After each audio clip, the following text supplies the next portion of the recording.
Welcome the advocates who are here from literally around the country, absolutely, right here.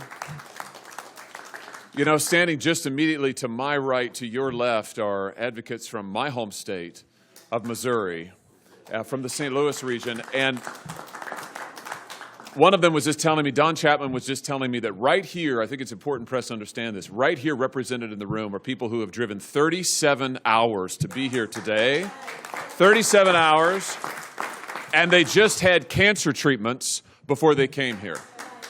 So these are folks who represent, here in the room today, are folks who represent the suffering of this country, all across this country, because of the government's nuclear radiation program, but also who represent the heroism of this country. These are folks who have stood for this country, who have sacrificed for this country, who have given to this country, and now it is time to honor them and to honor their sacrifice. So I will just say this, as I have the privilege of introducing the President of the Navajo Nation, Dr. Nygren, but let me just say this. Since the Senate passed by an overwhelming bipartisan vote, passed our bipartisan bill with Senator Lujan and myself and others, since we passed that bill, the House has allowed this program to expire, and since that happened in June, do you know that the House has been on vacation approximately 80 days? Let me just say that again. Since June, when this program was allowed to expire, the House has been on vacation for 80 days. We've got House members here today who have been pushing, who have been fighting, who have been advocating, and now it is time for the House to act. And I want to introduce... You're going to hear from those House members, and you're going to hear, most importantly, from the advocates who are here today. And I just want to thank at the top, thank you to Senator Lujan, thank you to Senator Heinrich. I know Senator Heinrich's here, he's right behind me. Senator Heinrich's been a leader on this effort. It's the Lujan, Heinrich, Hawley bill that we were able to get through, and it is time for the House to pass it. Let me introduce now, without any further delay, the President of the Navajo Nation, Dr. Nygren. We have a number of other advocates who need to speak, who've traveled long ways, including Don Chapman from Missouri. So here's what we're going to do. I'm going to let Don say a few words, and then we're going to answer your questions. And then we're going to open the microphone and allow Fred and others who are here who want to tell their stories to tell their stories. So Don, if you would come to the microphone, and then we will answer your questions, members of the press. We're happy to do that. And then I want to allow every advocate who wants to speak the opportunity to speak. Members of the press, we're happy now to take your questions. And when that's over, again, I want to emphasize, we're going to open the microphone to Fred and then to every advocate who is here, who has traveled innumerable miles together. Who knows, if we added all up the miles in this room, it would be thousands and thousands and thousands that you've traveled. We want to open this microphone up to anybody who wants to speak and to tell your story. Can we answer, members of the press, while we still have members of Congress here, can we answer your questions? As you're thinking of them, let me just say this. The wait has been too long, and it has been too cruel, and there is no need to wait any longer. The Senate is proof that we can pass this bill. We passed it with nearly 70 votes, and we have the votes in the House. We have the votes. We've counted them. We have them. We have a majority. We could pass it on suspension. This could pass in the House. We need the House to put this bill on the floor. We're happy to answer your questions. The newest iteration of the bill is the one that passed the Senate by a huge bipartisan margin. It's my bill with Senator Heinrich, Senator Lujan, almost 70 votes in the United States Senate. And listen, I've seen various news reports about my conversations with Speaker Johnson. I'll just thank Speaker Johnson for being very involved personally the last few weeks. He and I have had a number of very productive conversations. Now, to my knowledge, he hasn't committed to anything, however. He hasn't committed to putting anything on the floor. That's what we need to see. Yes, sir.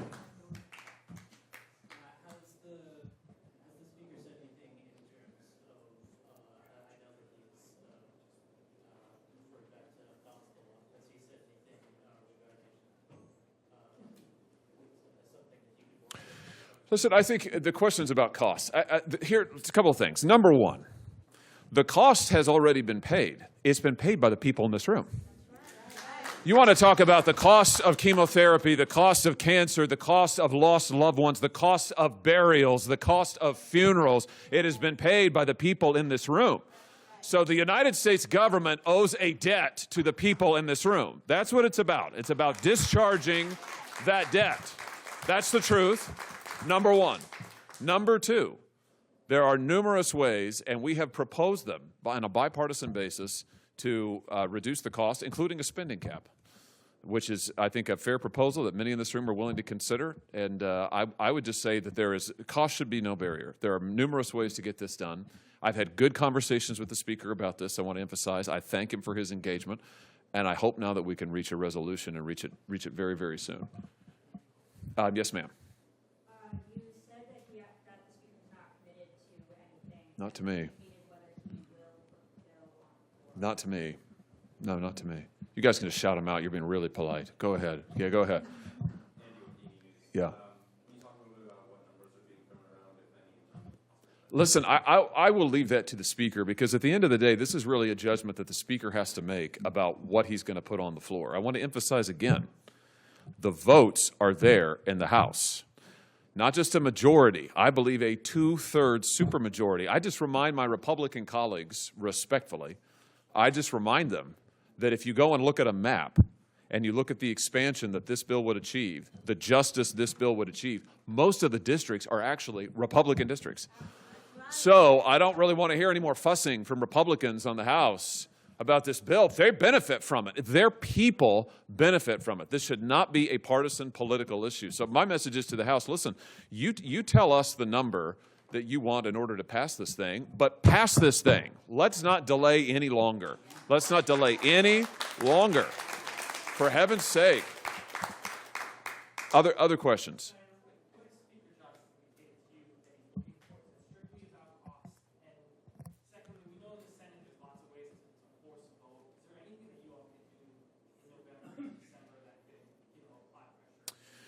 Well, listen, the Senate has passed this not once but twice, and in fact, we first passed the first iteration of my bill with Senator Lujan, Senator Heinrich. We passed it over a year ago. We passed it in July 2023, and as I look across tonight in this room this afternoon, many of the people who are here now stood with us in July 2023 when we passed this bill. So the wait has been long. It has been long. And my point is, the Senate has done what the Senate can do. I mean, listen, to get the United States Senate to pass anything with 70 votes is like a miracle. I mean, really, we couldn't pass a resolution on vanilla ice cream with 70 votes. And yet 70 votes, bipartisan. The leadership of both parties came together to vote for this bill. I mean, it's extraordinary. So my message to the House is it can be done. If we can do it in the Senate, you can do it. Number one. Number two, we've got the votes in the House. So I thank the Speaker for his engagement. I thank him for getting personally involved in this. I have appreciated it. I know that people here in the room have appreciated it. And he'll have to make a judgment about when he'll put something on the floor. I hope it's very soon. You know, I can't speak to that, but it's a good question to ask him. It's a good question to ask him. Yes, ma'am. Catherine.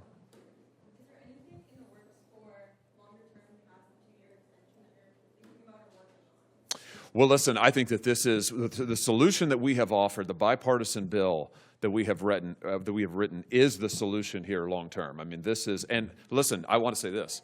There will no doubt be, as there has been since 1990, what's happened since 1990 is we've found that the government's nuclear program was broader than we thought. We found the radiation was broader than we thought. And we learned that communities that should have been included the first time never were.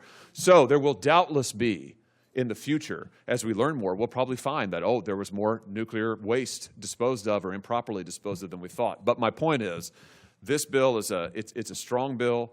It is a comprehensive bill. And, you know, there's no need to wait for something else. It's passed the Senate twice. Let's get this done.